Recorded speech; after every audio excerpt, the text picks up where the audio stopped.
За сайн байцгаана уу? Ээлжид бичлэгээрээ уулзж байгаадаа баяртай байна. За өнөөдөр Америкийн нэгдсэн улсын цагаачлал болон бусад холбогдох мэдээллүүдийг та бүхэндээ хамгийн сүүлийн үеийн мэдээллийг нэгтгэн энгийн ойлгомжтой байдлаар нэгтгэн хүргэхээр бэлтгэлээ. За энэ удаагийн мэдээллүүд донд олон улсын оюутны виз буюу F1 визтэй холбоотой маш чухал өөрчлөлтүүд болон за ICE-ийн үйл ажиллагааны талаарх мэдээллийг хүргэнэ. За нэгдүгээр мэдээллийг та бүхэндээ хүргэе. За F1 визтэй оюутнуудын хувьд Америкийн нэгдсэн улсад байх хугацааг тогтоодог систем өөрчлөгдөж байна. За олон жилийн турш F1 student visa буюу оюутны визийг хүмүүс Америкийн нэгдсэн улсад duration of status буюу DS статусаа хэвийн хадгалж байгаа хугацаанд оршин суух эрх гэсэн журмаар амьдарч ирсэн. За энгийнээр тайлбарлах юм бол таны визний наалт дууссан байсан ч за I-20 буюу оюутны статусын үндсэн баримт бичиг хүчинтэй байдаг. Сургуулиас тавьсан шаардлагын дагуу суралцаж F1 дүрмээ зөрчөөгүй бол Америкийн нэгдсэн улсад хууль ёсоор байж болдог ийм хуучин тогтолцоонд байсан. Харин Америкийн нэгдсэн улсын дотоод аюулгүй байдлын яам энэ системийг өөрчилж FG болон I ангиллалын визтэй хүмүүс урьдчилсан тогтоосон тодорхой хугацаагаар нэвтрүүлэх систем хэрэгжүүлэх эцсийн дүрмийг саяхан баталж гаргаснаа албан ёсоор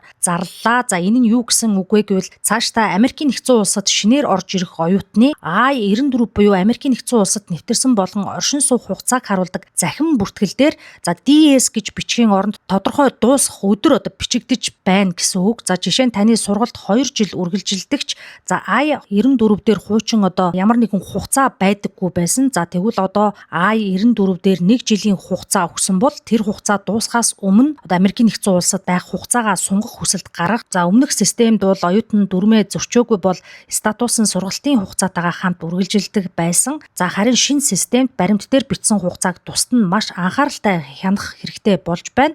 За энэ өөрчлөлтөөс болж сургуулиас ойлгох хөтөлбөрөөр сунгах шинэ мэрэгжил эхлүүлэх за мөн OPT буюу ажиллах эрх шилжих зэрэг үед өмнөхөөс илүү олон бичиг баримт сунгалтын ажиллагаа шаардагдаж болзошгүй байна. За гэхдээ нэг зүйлийг зөв ойлгох хэрэгтэй. За хүчинтэй F1 статустай байгаа хүн бүрийн статус шууд хүчингүй болж байна гэсэн үг биш. За тухайн хүний I-94, I-20 за сургууль болон өргөдлийн нөхцлөөс шалтгаалan шинэ дүрм хэрхэн үйлчлэхийг тусад нь шалгах шаардлагатай болж байна гэсэн үг. За харин Америкийн нэгдсэн улсаас гараад дахин шинэ I-94 олгогдвол шинэ системд хамрагдах эрсдэл хамгийн өндөр байна гэж ойлгох нь зүйтэй юм аа. За дараагийн маш чухал мэдээллийг та бүхэндээ хүргэе гэж бодож байна. За цагаачлал гайлын хяналтын албаны баривчилгаа түүхэн өндөр хэмжээнд хүрч байна гэсэн ийм мэдээллүүд гарч байна. За 2026 оны 6 дугаар сард ICE-ийн нийт 43 мянга гаруй хүнийг баривчилсан нь сүүлийн үеийн хамгийн өндөр сарын үзүүлэлт болсон байна. За 7 дугаар сарын баривчилгаа үүнээс ч өндөр байх хандлагатай байгаа бөгөөд за зарим мэдээллээр өдөрт дунджаар 1400 гаруй хүн баривчлагдаж байна гэсэн ийм мэдээллүүд яг өнөөдрийн байдлаар бол явж байна. За энд нэг чухал өөрчлөлт яг миний хувьд бол ажиглагдаж байгаа. За өмнө нь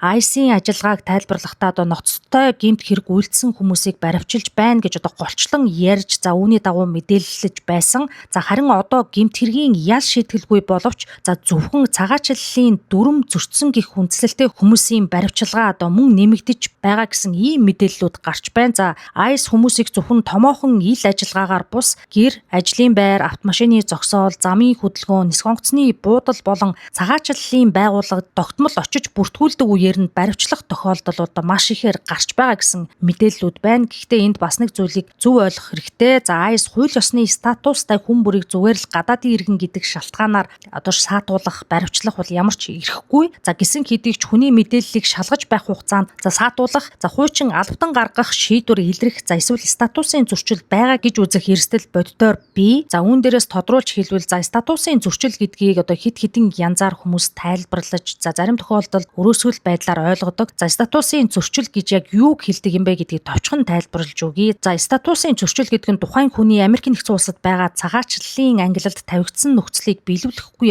байхыг хэлдэг. За энэ нь зөвхөн визний тодорхой хугацаа дуусхийг хэлдэггүй. Виз нь бол зөвхөн Америкийн нэгдсэн улсын хилээр нэвтрэхэд ашигладаг баримт. За харин статус нь бол Америкийн нэгдсэн улсын дотор ямар нөхцлөөр ямар эрхтэй амьдарч байгааг илэрхийлдэг. За хууль зүйн буюу эрх зүйн байдлын тодорхойлсон ийм зүйлийг хэлдэг. За жишээ нь F1 оюутны визний хугацаа дууссан ч тухайн хүн Америкийн нэгдсэн улс дотор хүчинтэй I-20-той за шаардлагын дагуу сурч байгаа бол F1 статус нь хэвийн байж болно. Харин F1 оюутны статусын зөрчилд дараах нөхцлүүд орж болно гэж ойлгоно. За сургуульдаа бүтэн цагийн буюу шаардлагатай бүрэн хичээлийн сургуулийн ачааллаар одоо суралцахгүй байх. За DSO буюу олон улсын оюутан хариуцсан сургуулийн ажилтнаас зөвшөөрөл авалгүйгээр одоо хичээлээ орхих. За зөвшөөрлгүйгээр ажил хийх. За CPT буюу суралцж байх хугацааны мэргэжлийн дадлагын ажиллах зөвшөөрөл эхлэхээс өмнө одоо ажиллах.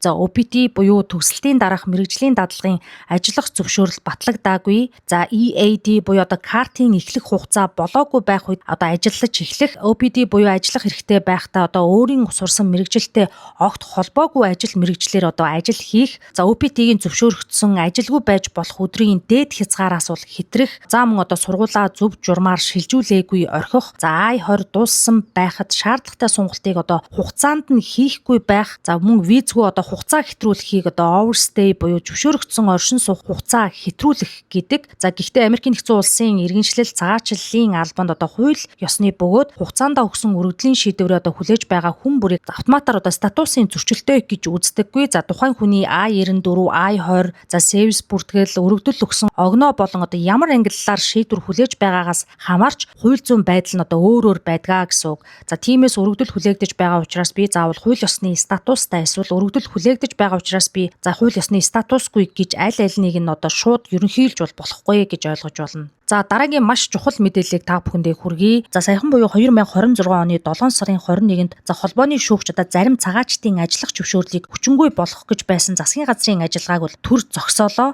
За энэ асуудал нь голчлон одоо орогнол буюу asylum seekers буюу одоо орогнол хүсэгчдэд болон TPS буюу одоо түр хугацааны статустай зарим хүмүүст бол хамааралтай гэж ойлгоно. За энэхүү шүүхийн үдснэр одоо засгийн газар өмнө нь хууль ёсоор олгосон EAD буюу одоо ажиллах зөвшөөрлийн үнэмлэхийг зохих одоо ажиллагаагүй хүчингүй болгох гэж оролцсон байж болзошгүй байна. За тиймээс шүүх одоо эцсийн шийдвэр гаргах хүртэл тухайн хүмүүсийн ажиллах зөвшөөрлийг шууд цуцлахыг бол төр хоригдсан байна.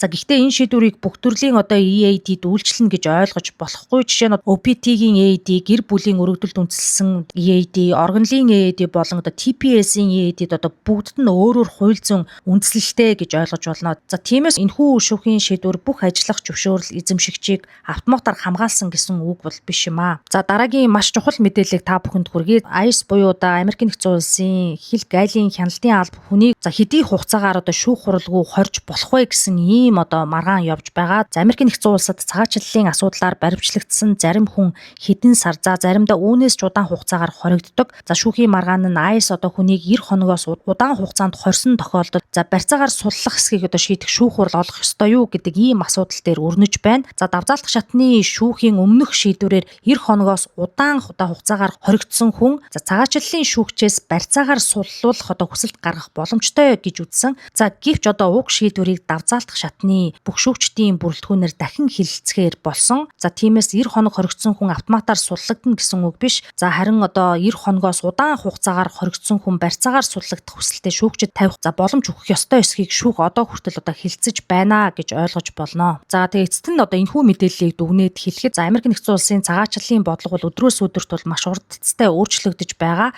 За олон улсын оюутнуудын оршин суух хугацааг тодорхой өдрөөр хязгаарлах шинэ систем бол гарч байна. За ICE-ийн баримчилгаа одоо түүхэн өндөр дээд хэмжээнд хүрч байна. За харин цагаачлалын шүүх дээр ирсэн хүмүүсийг одоо өргөн хүрээгээр баримчилдаг бодлогод холбооны шүүх бол хязгаар тавьсныг одоо өмнөх мэдээллээр миний бие бол хүргэсэн. За мөн зарим цагаачдын ажиллах зөвшөөрлийг хүчингүй болгох ажиллагааг шүүх төр одоо зогсоогоод байгаа. За энэ бүхнээс харахад бол цагаачлалын асуудлаар зөвхөн за надад виз байгаа гэж бодох нь бол хангалтгүй болсон байна. За өөрийн I-94, I-20 за service буюу олон улсын оюутны захин бүртгэл, за EAD, за шүүхийн тов, за Америк нэгдсэн улсын иргэншил цагаачлалын албаны бүх мэдээлэлээ тогтмол шалгах хэрэгтэй. За хамгийн чухал нь одоо сошиал сүлжээнд дарсан одоо айдас төрүүлсэн мэдээлэл бүрд одоо шууд итгэхгүй. За яг ямар шийдвэр гарсан, хэнд үйлчлэх, за ямар хязгаартай болохыг за ялгаж салгаж ойлгох явдал юм а гэдгийг бол хэлэх нь зүйтэй байх гэж бодож байна. Миний хувьд бол цаашаад энэ төрлийн мэдээлэл болон бусад мэдээллийг цаг алдалгүй та бүхэндээ хүргэхийг зорино. За тэгээд та энэхүү одоо сувгтаа subscribe болон лайка дараад за цаг алдалгүй мэдээлэлээ авахыг хүсье. За тэгээд ингээд анхаарал тавьсан та бүхэндээ баярлалаа.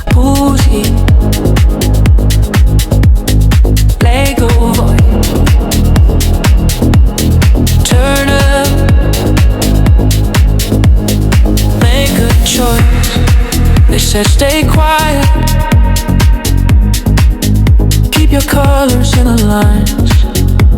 But I'm tired of the silence, of rehearse, of proof replies. I've got words like open windows. windows, let the daylight in my chest. Every sentence that I publish is a heartbeat, is a test. This is my freedom, this is my choice.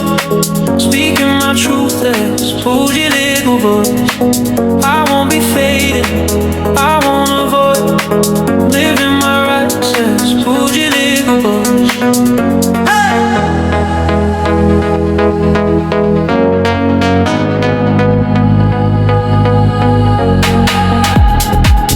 Scroll the comments, feel the pressure. Every take's a loaded frame, but I stand on what I stand for. You can question, you can blame. I'm not begging for permission, just insisting on my say. If my words can move a shadow, then I'll post them anyway. This is my freedom, this is my choice. I'm speaking my truth as bougie legal voice. I won't be faded, I won't avoid living my rights as bougie legal voice. Oh yeah.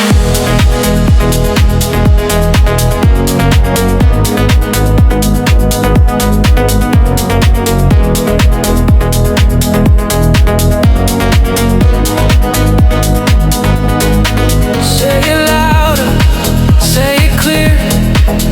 Every caption conquers fear. From my platform to your screen, we make justice more than dream, more than dream. This is our freedom, this is our choice. We're speaking our truth as bougie legal voice. We won't be fading, we won't